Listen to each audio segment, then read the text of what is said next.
Hi everyone, my name is Urviska Kalia. I'm a counseling psychologist and I'm here to answer some questions that you had for and about therapy. So let's get started. So what is counseling is quite a general question because counseling itself is a very generic term and can apply to a lot of things like career counseling. And people use it in various contexts. So even if you go to, say, a class and want admission, they'll call the intake process also counseling. So counseling by itself is quite a generic term. But when we're talking about counseling psychologists, what we do is therapy. So what therapy is really dependent on the kind of therapist that you go to. Or the kind of approach that the therapist is taking. So there's a wide range of approaches that one could be following, and depending on what therapist you go to, it would depend on what would happen in therapy. But in general, it's a deeply personal process, I'd say, of self-exploration as well as trying to find solutions to problems that you want or address things that you come in with, which are your concerns. And it really depends on what you want out of counseling. So if you want problem solutions, if you want solutions to your problems, then that's what we work on. If you want a more in-depth exploration of why the concerns are occurring and why the problems are occurring, then that's what we'd work on. And that's the kind of therapist that you need to find to help you do exactly that.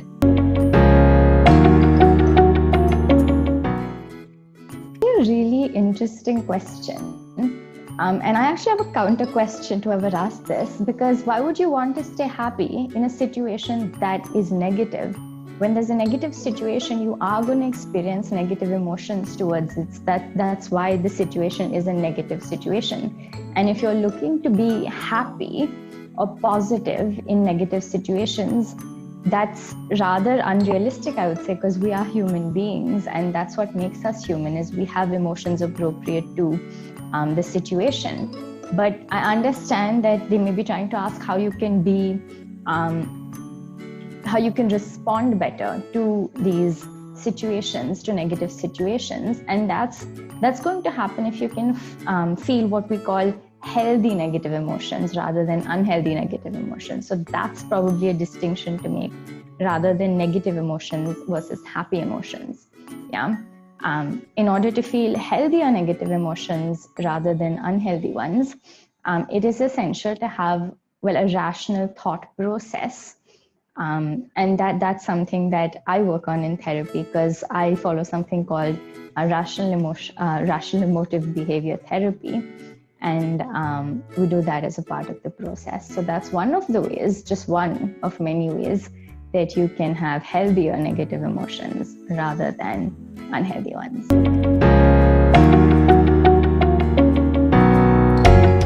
So anxiety along with depression are these two are the most common psychological distresses that we see in therapy. And what happens in anxiety is it helps to make a distinction between the two kinds of symptoms that we see. So on the one hand, we have something called the physiological symptoms, and that's what people will very commonly say, that my heart is beating faster, my breathing is getting faster, my muscles are tensing, sweating, shivering, shaking. That's part of the physiological symptoms, and there's many more depending on person to person. And then there's what we call the cognitive symptoms, which includes a lot of overthinking, negative thoughts, a lot of cognitive distortions, what we call, which include things like, make a mountain out of a molehill, as we call it colloquially. But that's something that we look at as well, or thinking about, say, the worst case scenarios, only focusing on the negative, filtering out any other information that might actually lead you to see the whole picture. And combine both of those and you have anxiety. And a lot of people will say anxiety attack panic attack. Now, there's no real distinction between the two, but in a panic attack, it's a lot of symptoms, like I've just mentioned, coming together same time, very intense. The person may also feel like they're losing control, feel like, oh my gosh, I'm about to die, I'm never going to survive this. So very, very extreme thoughts along with physiological symptoms. That's what happens. Now, why they happen, there's actually an evolutionary explanation. So if you think about it, these are the exact same things that would happen when you're under a threat or in a situation which is threatening to you. And the purpose of these symptoms is actually to help you safeguard yourself.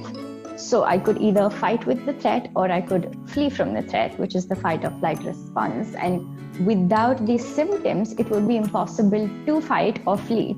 So these symptoms are actually trying to safeguard us, but we then cognitively interpret them as threatening in themselves, and that's what makes the panic attack worse.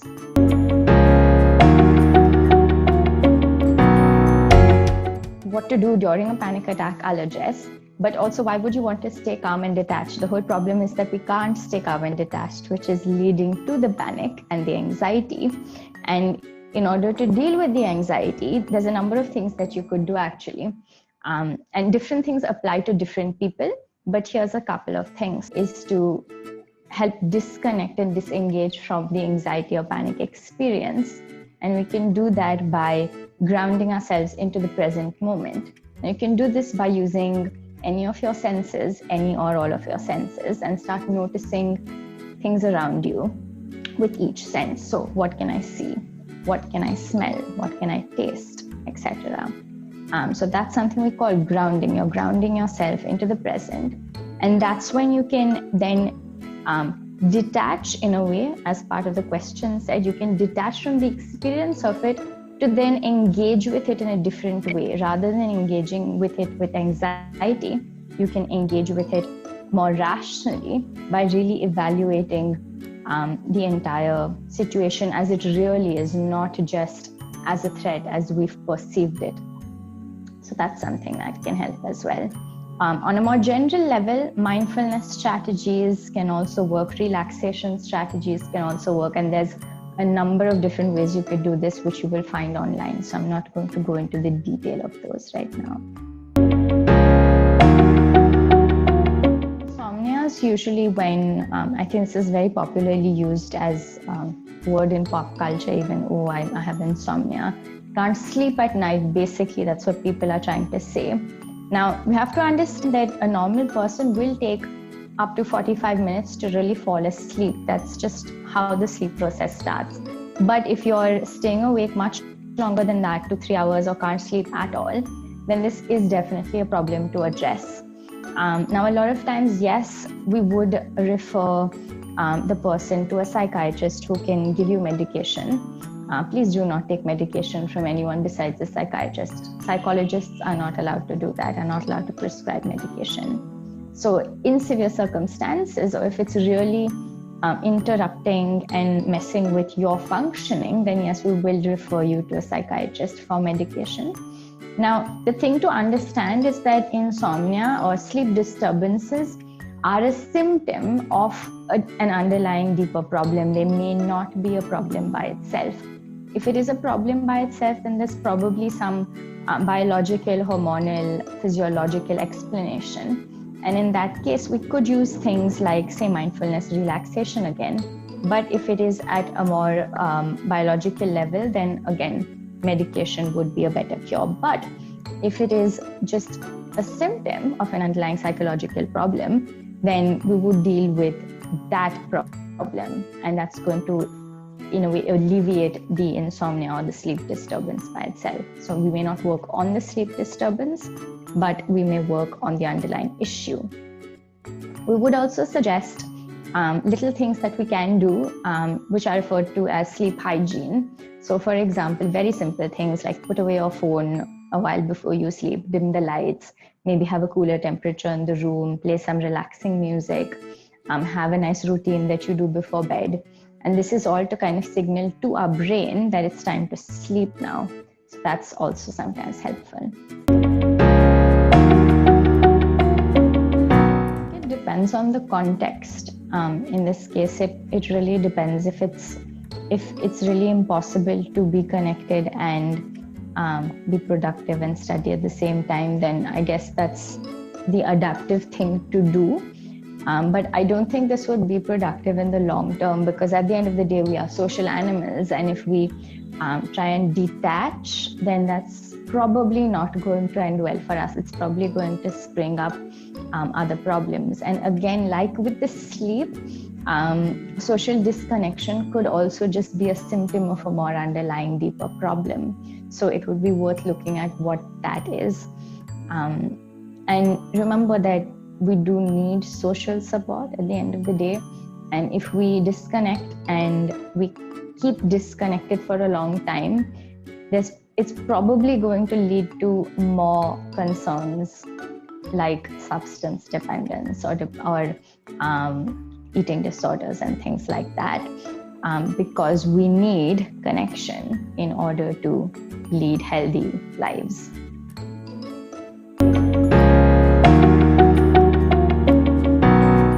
Subconsciously daydreaming, very interestingly put.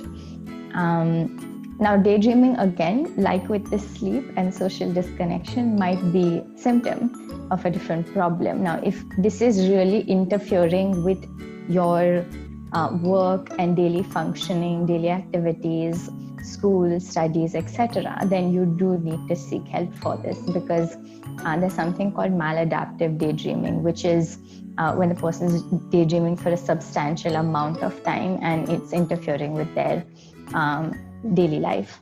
So in that case, please do seek help. Again, there is an underlying cause here which needs to be addressed, which I won't be able to answer because it's going to be very individual for each person.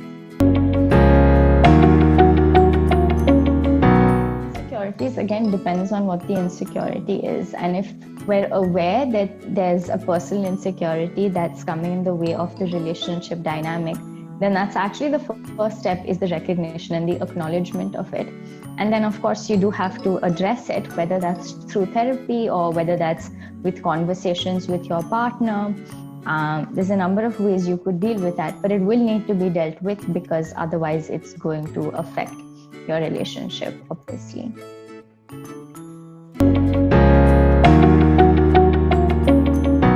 Similar to the social disconnection question, you could be happy alone. If you tend to be an introvert by nature, then you probably enjoy being alone most of the time. But again, being an introvert and being alone or lonely, in fact, if you're talking about lonely, then that's going to be a problem even if you're an introvert. So make the distinction between alone and lonely. Being alone out of choice, yes, why not? If your mental health and physical health is fine, if you're alone and you prefer it that way, then I don't see anything wrong with that. But if you're lonely, then of course we need to address that, and it's better to do something about that, because it's going to affect your mental health otherwise.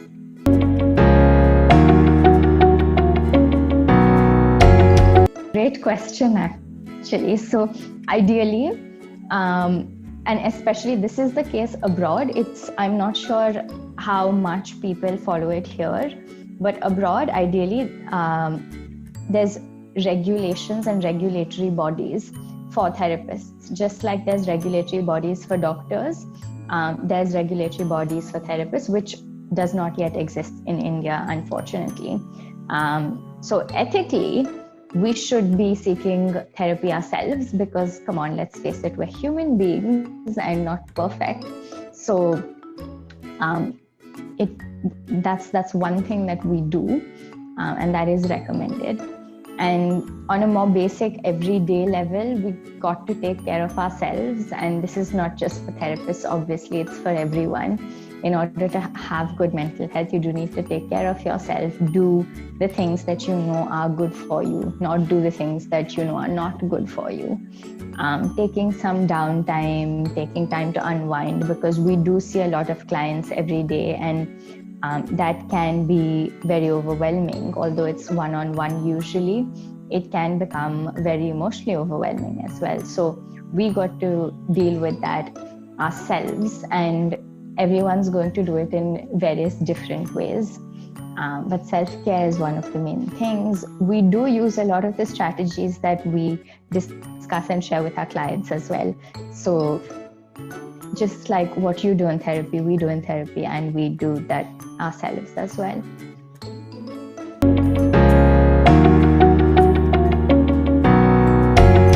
This is actually a great question. I've thought about this for a really long time, for many years, and I just never knew what to do about it. And that's why when you contacted me, I was really excited, because I was like, yes, I can finally say what I've been thinking. And I do feel like doctors should know a lot more about mental health than they do right now, because a lot of clients come with a lot of physical problems, can't figure out what they are. They say that the doctors can't figure out. We've been to so many doctors, so many specialists, and they're very surprised when we say, yeah, well, there's a psychological concern underlying this somatic issue, and it's called a somatic problem when a psychological problem gets expressed in a physiological way. So unfortunately, because even the education among the public is not as good as it should be, the first point of contact is always doctor. No one will think, okay, this is a mental distress and it's a psychological problem, let's seek help for it from a psychologist or from a psychiatrist. They go to a doctor first, and this is why this is exactly why doctors should be more aware, because they should be able to guide the patient or the client to someone who can help them with their mental health, if that's the problem. And I also think that, of course, being a doctor is no easy task, as we know, and therefore doctors themselves taking care of their mental health is an extremely important thing that we should look into, I think. And please understand that coming to a therapist or a psychiatrist or anyone in the mental health field, in fact, you do not need to have a diagnosable disorder in order to come to a therapist, basically. Most of my clients that I see on a weekly basis, they do not, I wouldn't diagnose them with a disorder or a condition, but they do want to live better lives. They do want to address certain concerns so that they live more productively. That's the most common goal usually, but also just mentally healthy lives.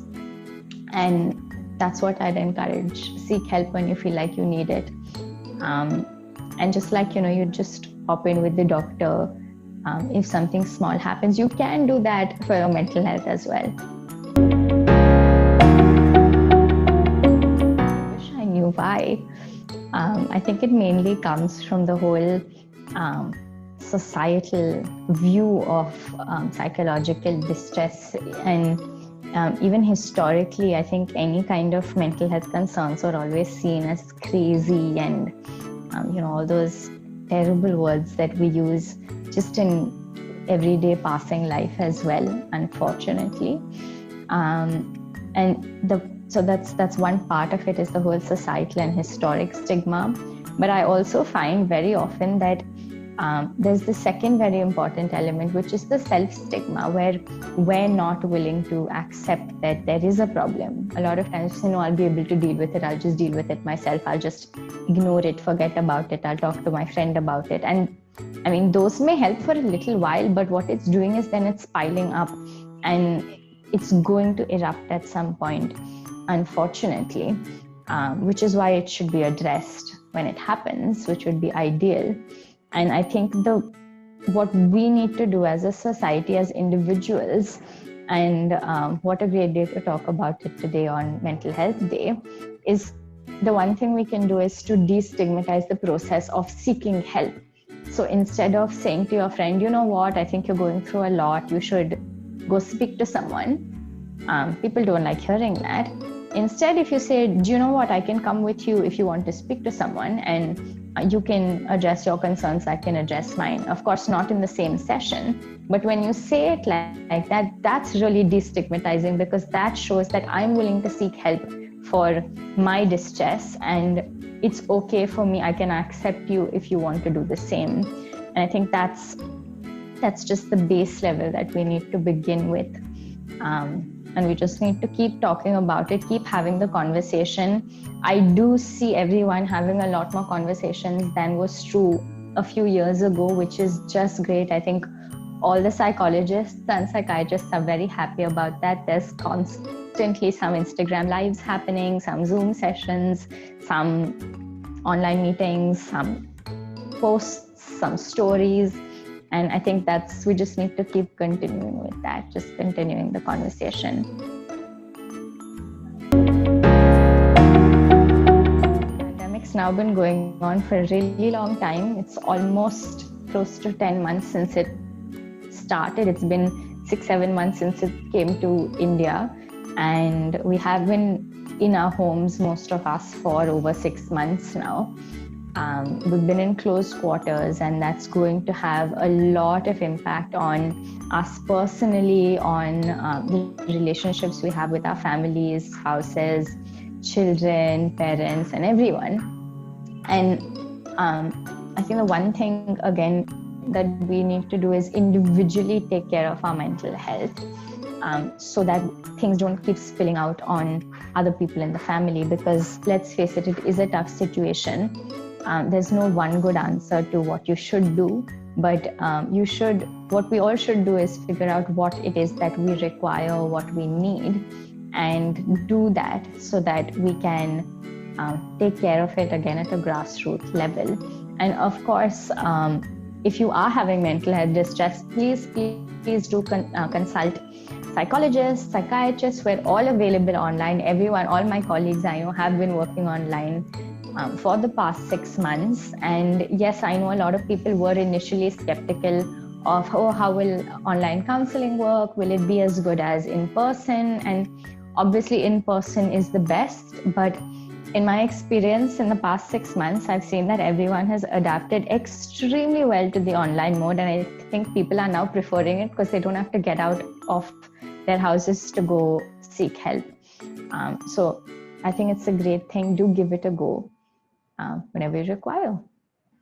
I hope you found what we've spoken about today helpful. Once again, I'm Urviska Kalia, counseling psychologist. I have my practice Imperfect at Wadala, which is in Mumbai.